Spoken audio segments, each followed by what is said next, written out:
one of your pieces of paper that's loose,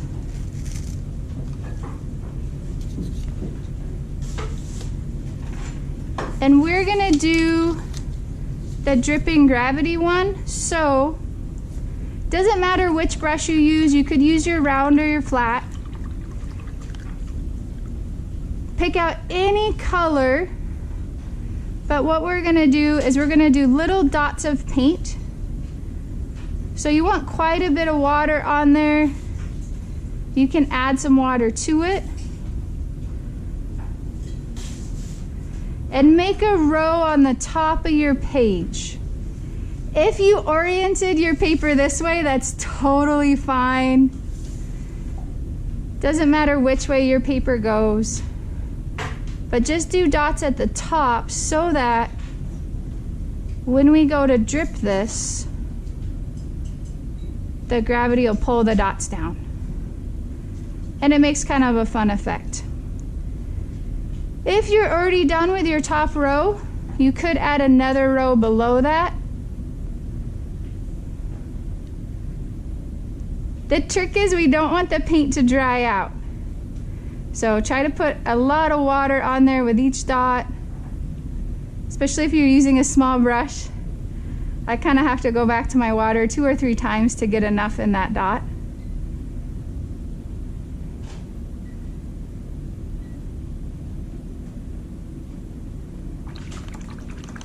And then once you have at least one row of dots, what you're gonna do is take your paper. This is gonna get messy and that's okay. Take your paper, tilt it up, and then tap your paper against the table. And you might wanna do it a couple times. And the more you do it, the more the paint will run. And you should get a nice little gravity effect. It almost looks like rain coming down. I'm gonna come around with some wipes so you can wipe off your table space because it probably just got real messy, and that's all right.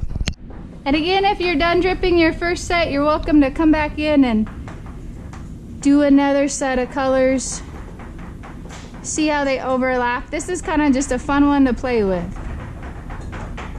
Or go a different direction with your taps.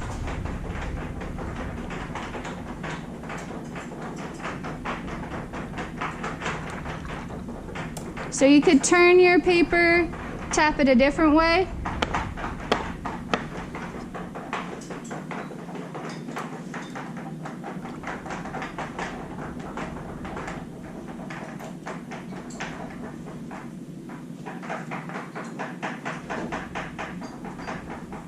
Ooh.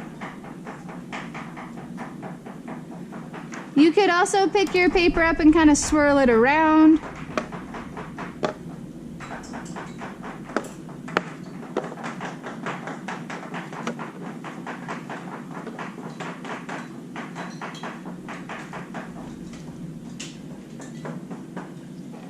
Let's take about 1 more minute of the gravity one and we'll move on.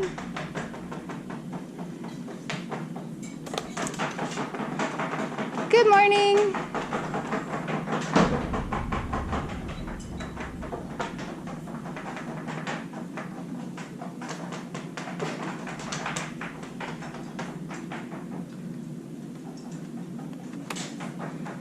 Good morning.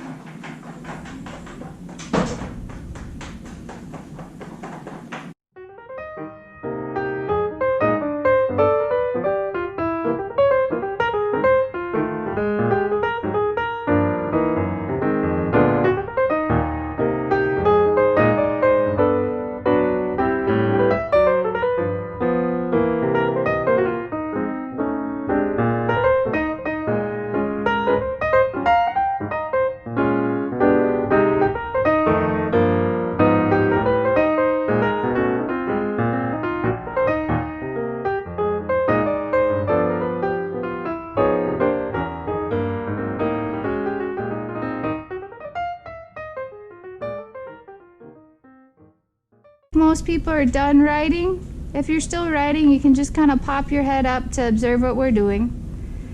Take one of your cotton balls and set it off to the side for later. Take the other one And what you're gonna do is you're going to get it a little bit wet. So dip it like halfway in your water and then squeeze it out. So it's just damp. You're welcome to pick any color you want, except please don't pick white because I won't be able to see it. Take your cotton ball and dip it in your pigment, kind of wipe it out, and then you're just going to dab it on your paper and see what effects you can get. Maybe squish it into different shapes. If the paint is not coming off that well, you might need a little bit more water. You guys know what dry brushing looks like. If when you squish it down, you get a ton of water, you might want to come in and dab it with your paper towel so it doesn't flood your other sections. So this is where we use the cotton ball as if it was a paintbrush. So adding it with a pigment. When you're done with that cotton ball, I'm just gonna set mine on that little wet wipe thing that I gave you guys, because we'll just throw that stuff away. The area below, we're gonna do the opposite. We're gonna subtract paint. So I'll give you guys about a minute, add your cotton ball, and then we'll do the subtractive one. Something to be aware of when you're using your cotton ball, especially when you're getting your paint, sometimes it leaves little hairs in the paint, so just try to pick those out, especially with our nice new paint sets that you guys have for yourself.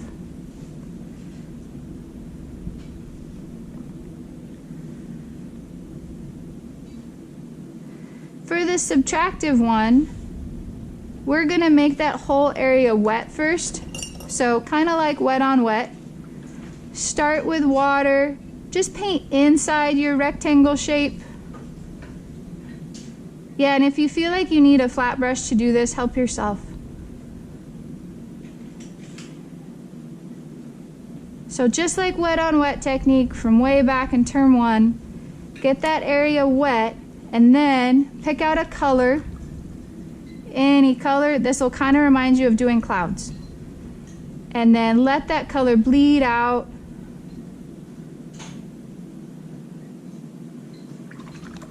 If you wanted to do more than one color, you could.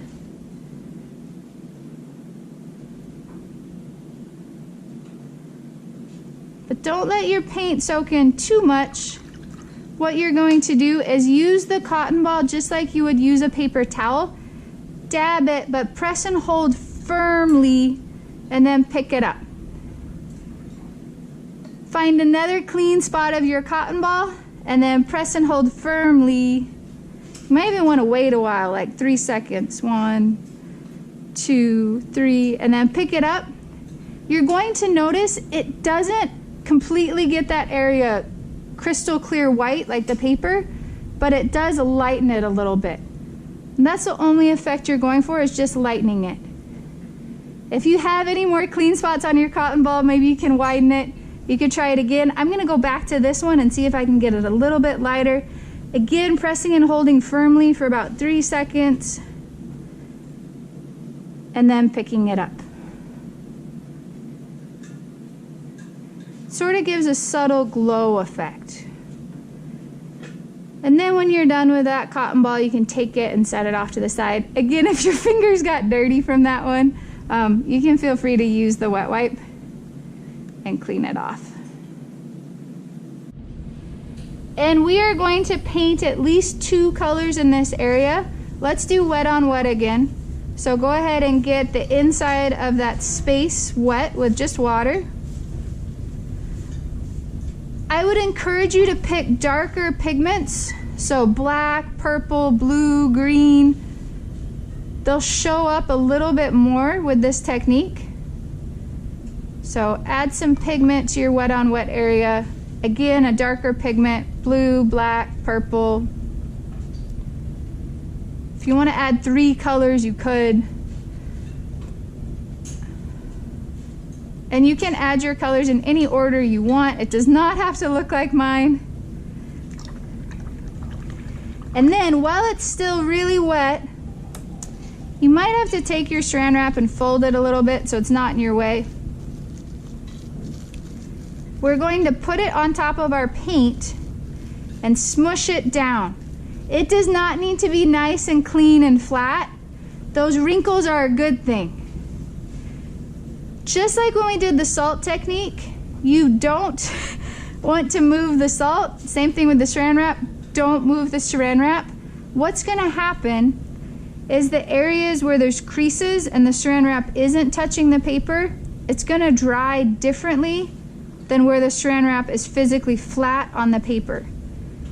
And that's gonna create two different tones of that same color. So once your Saran Wrap is down, give it a good smush and leave it. If you take it off too early, you won't get nice tonal variety. So we're just gonna leave that there. And then we'll twist our paper so that we can get to our rubber cement easier. So if you're right-handed, you'll twist it to be on the right side. If you're left-handed, you'll twist it around to be on the left side. When you touch it, it's a little sticky. If it comes off on your finger when you touch it, that means it's not ready. But if it's just being like sticky, tacky, like a sticker, that's okay. If it's coming off on your finger though, don't do the next step. If it did come off on your finger, just wipe it off on the wet wipe. So what we're gonna do is we're gonna take our biggest brush, so whatever that is for you. If your round brush is bigger, grab that. If your flat brush is bigger, grab that one. And then what we're gonna do is pick out any color, doesn't matter. I'll use brown this time, change it up.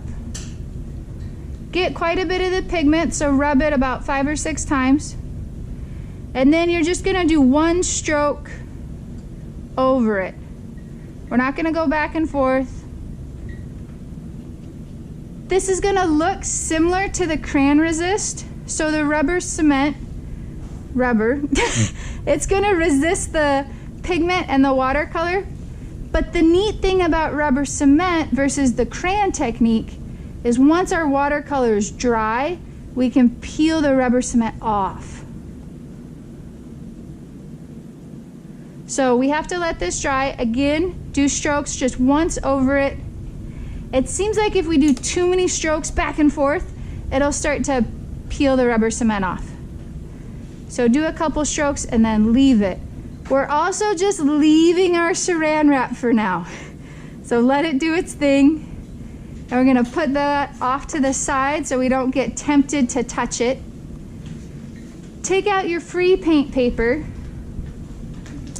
On the back side, if you guys could just write 5.0 free paint,